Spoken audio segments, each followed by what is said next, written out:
तो hello my dear student, कैसे आप लोग? आशा करते हैं आप लोग बहुत बढ़िया होंगे। माय डियर स्टूडेंट, ढेर सारे बच्चों को कमेंट आ रहा है कि सर इंग्लिश का कोई पढ़ने का फार्मूला बताइए, लिखने का फार्मूला बताइए, ग्रामर जो है एकदम बेसिक से चलाइए, पिछला वीडियो समझ में नहीं है। चलो आपको ले चलते एकदम बेसिक ग्रामर से, एकदम नए तरीके से, नए सिरे से। तो चलिए, नाउ लेट्स बिगिन।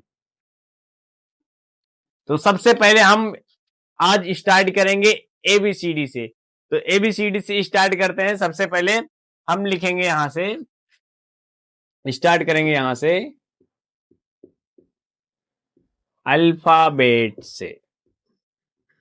अल्फाबेट जिसको हम कहते हैं वर्णमाला। क्या कहते हैं? वर्णमाला। वर्णमाला क्या होता है? हिंदी में इसको अल्फाबेट को वर्णमाला कहा जाता है और इंग्लिश में इसको अल्फाबेट कहा जाता है। तो वर्णमाला जो होता है, अगर हिंदी की बात की जाए तो उसमें हमारे वर्णमाला में अक्षर होते हैं 52 और अंग्रेजी में हमारे लेटर्स होते हैं अल्फाबेट में 26 लेटर। ठीक है। तो यहाँ पे हम लोग हिंदी वर्णमाला की बात नहीं करेंगे, हमें नई सिरे से पढ़ना है इंग्लिश अल्फाबेट। तो इसमें हमारे टोटल होता है 26 लेटर, जिनको कहा जाता है A to Z। ठीक है। ए से लेकर जेड तक जितने भी लेटर होते हैं, सारे के सारे लेटर अल्फाबेट के अंतर्गत आते हैं। ठीक है, अल्फाबेट के अंतर्गत आते हैं। तो चलिए इसी को हम लोग आज समझेंगे कि ये अल्फाबेट होते आखिर क्या हैं, इनमें क्या क्या गुण पाए जाते हैं, उसी सब को सीखने वाले हैं। तो अल्फाबेट को आपको बता दें, जो हमारे अल्फाबेट होते हैं, इसी अल्फाबेट से हमारा दो भाग है। इसका अल्फाबेट का दो भाग है, एक है वॉवेल और दूसरा है कॉन्सोनेंट। ये तो होता है 5, सबको पता है। ये भी होता है 21, ये भी सबको पता है। इसको आपको पता है, ये होता है A E I O U। ठीक है। और इधर जो होता है, इन्हीं को छोड़कर जो होता है, वो सारे के सारे हमारे क्या होते हैं? कॉन्सोनेंट होते हैं। लेकिन इसमें कुछ और है जो कि हमने आपको कहा है कि नया चीज सिखाएंगे। वही नया चीज इसमें क्या है? आपने तो देखा कि सारा कुछ वही पुराना है, तो इसमें नया क्या चीज आपको मिला है, तो वो चीज देखिए। नया चीज इसमें ये है कि हम कुछ वर्ड लेते हैं, जैसे एक है वाई, एक है डब्ल्यू। डब्ल्यू और वाई, ये दो हमारे क्या होते हैं? इसको हम बोलते हैं सेमी वॉवेल। क्या बोलते हैं? Semi vowel. सेमी वॉवेल अच्छा क्या होते हैं? सेमी वॉवेल आपको हम ये बताएंगे कि लेटर जो लेटर किसी शब्द को बोलने के लिए एक ही लेटर का दो अर्थ निकले, किसी चीज को बोलने के लिए उसका अर्थ दो प्रकार से निकले। ठीक है। जैसे यहां पर डब्ल्यू है, अगर इस डब्ल्यू को अगर हम पहले यूज करते हैं, यहां पर ये हमारा वा का उच्चारण दे रहा है। ठीक है, वा का उच्चारण दे रहा है। एक एग्जाम्पल इसका और लेते हैं, जैसे हम लिखते हैं विंडो। यहां पर भी देखो इसका उच्चारण वा निकल रहा है और इधर इसका देखो उच्चारण, तो इसका ओ, विंडो यानी ओ आ रहा है। हुआ ना दो उच्चारण इसका। इसी तरह वाई है। अगर इस वाई को हम लोग इधर देख ले रहे हैं, इस वाई को अगर हम लोग स्टार्टिंग लिखते हैं, तो यहां पर देखो इसका उच्चारण हमारा क्या है? ये लो का या है। लेकिन इसी को जब किसी शब्द के हम लास्ट में लगा देते हैं, जैसे हम एक एग्जांपल लिखते हैं क्राई, यहाँ पर वाई है, यहाँ पर डबल ई, क्राई। ठीक है, यानी बड़ी ई का उच्चारण दे रहा है। ठीक है। अगर शुरुआत में लगाएंगे इसी चीज को, तो ये हमारा क्या हो जाएगा?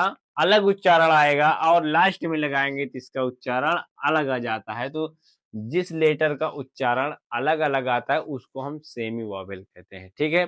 तो चलिए इसको हम इरेज करते हैं और आपको कुछ और चीज सिखाते हैं।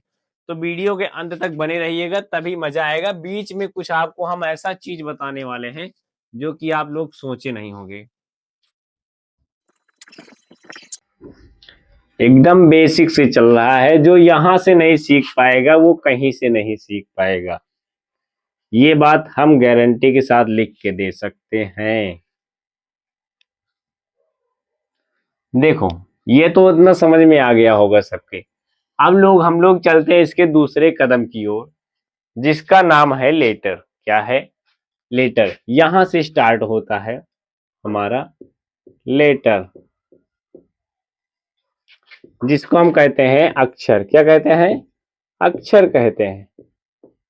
क्या कहते हैं? अक्षर कहते हैं। ये क्या होता है? इसकी हम डिफिनेशन बोलेंगे, आपको लिखना है, आपको पढ़ना है आपको। तो चलिए हम आपके सामने इसकी परिभाषा को रिपीट कर रहे हैं। अगर आप कहेंगे तो इसकी परिभाषा को हम हिंदी और इंग्लिश में दोनों आपको बता देंगे। तो जो देखिए हमारा लेटर होता है, इसका मतलब होता है अक्षर। पहले हम हिंदी में बात कर लेते हैं। अक्षर किसे कहते हैं? ठीक है, जिसके टुकड़े ना किए जा सके, मतलब कि बोलने की वह छोटी से छोटी इकाई जिसके हम टुकड़े ना किए जा सके, वो हमारे अक्षर कहलाते हैं। बात हुई हिंदी की। हम बात करते हैं इंग्लिश की। तो हमारा इंग्लिश का जो इसका डिफिनेशन लेटर्स का होता है इंग्लिश में, वो होता है letter is the smallest unit of a word.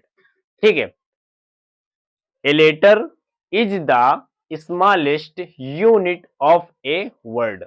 फिर से रिपीट कर रहे हैं, नोट कर लीजिएगा। वीडियो स्लो करके, वीडियो रोक करके आप लोग लिख कर एकदम परफेक्ट तरीके से रख लीजिएगा। तो a letter is the smallest unit of a word, ये हमारा क्या है? लेटर की डिफिनेशन है। तो एग्जाम्पल के तौर पर, जैसे आप एग्जाम्पल के तौर पर अगर हम आपको बताएं तो ए से लेकर जेड तक जितने भी हमारे लेटर्स होते हैं, सब लेटर के अंतर्गत आते हैं, ए टू जेड। आई बात समझ में? एकदम नए सिरे से हम लोग इंग्लिश पढ़ रहे हैं। तो इसी के साथ आप लोग वीडियो के अंत तक बने रहिएगा, और भी कुछ चीज आपको अच्छे से अच्छा सीखने को मिलेगा। तो चलिए आगे चलते हैं हम लोग। ये हो गया हमारी लेटर की बात। उसके बाद हमारा लेटर से हमारा क्या बनता है? लेटर से हमारा वर्ड बनता है। क्या बनता है? वर्ड बनता है, जिसको हम लोग कहते हैं हिंदी में शब्द बंद कहते हैं। ठीक है, क्या कहते हैं? शब्द कहते हैं। अब ये शब्द क्या होता है? क्या होता है? अक्षरों के समूह को शब्द कहते हैं। किसको?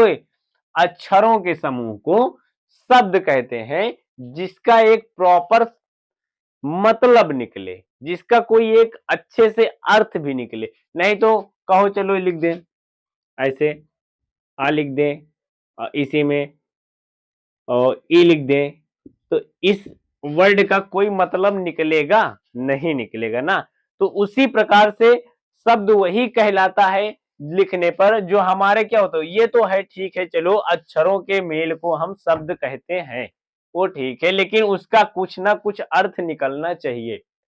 बात करते इंग्लिश के, तो हमारी इंग्लिश में वर्ड की डिफिनेशन होती है, a word is the group of a letter which has a proper sense.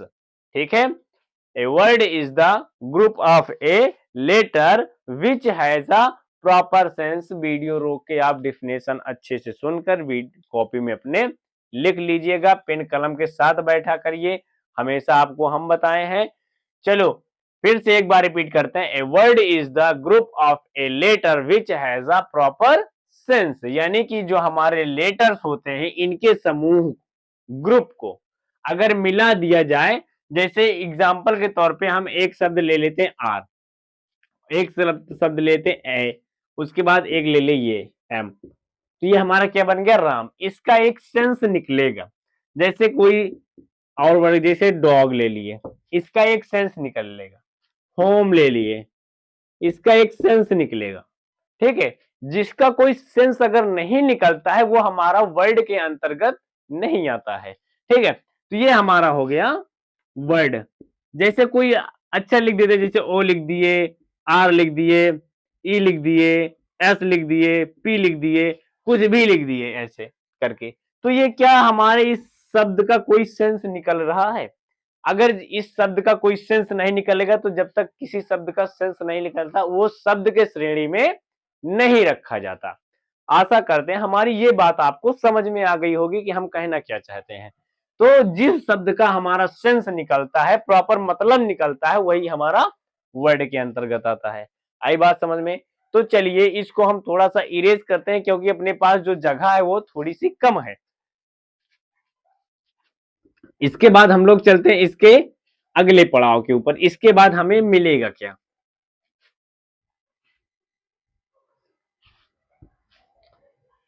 इस लेटर हो गया हमारा, वर्ड हो गया हमारा, और उसके बाद वर्ड के बाद हमारा क्या आता है? वर्ड से बड़ा हमारा क्या होता है? सेंटेंस होता है। क्या होता है? सेंटेंस होता है भैया, सेंटेंस होता है, जिसको हम हिंदी में कहते हैं वाक्य। अब ये क्या होता है? अब वाक्य क्या होता है? वाक्य बस जैसे हमारा क्या था, अक्षरों के मेल से हम लोग शब्द बनाए थे, अब उसी तरह सेम टू सेम शब्दों के मेल से हम लोग एक वाक्य बना देंगे। ठीक है, यानी शब्दों के समूह को हम वाक्य कहते हैं। इसमें भी सेम सिचुएशन मिलेगी आपको।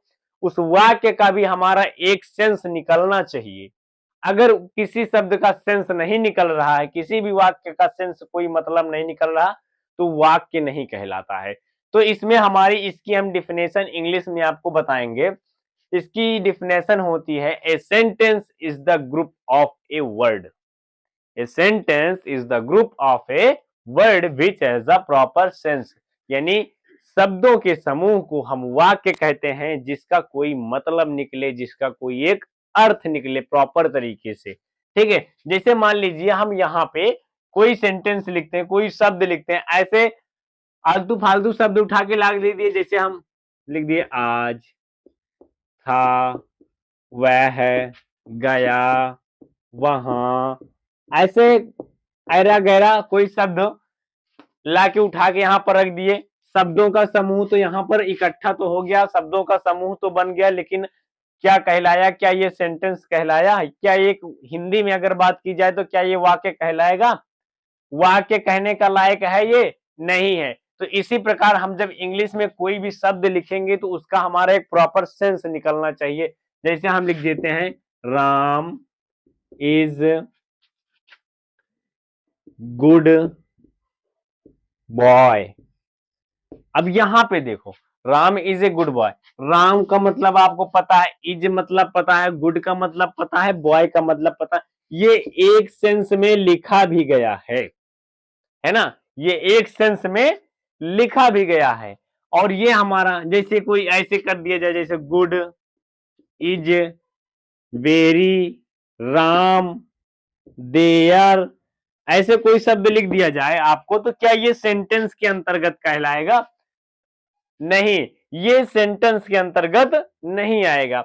हमारा सेंटेंस के अंतर्गत केवल यही आएगा। ये हमारा सेंटेंस के अंतर्गत आएगा, जिसका कोई अगर सेंस नहीं निकलेगा वो हमारा सेंटेंस नहीं कहलाएगा।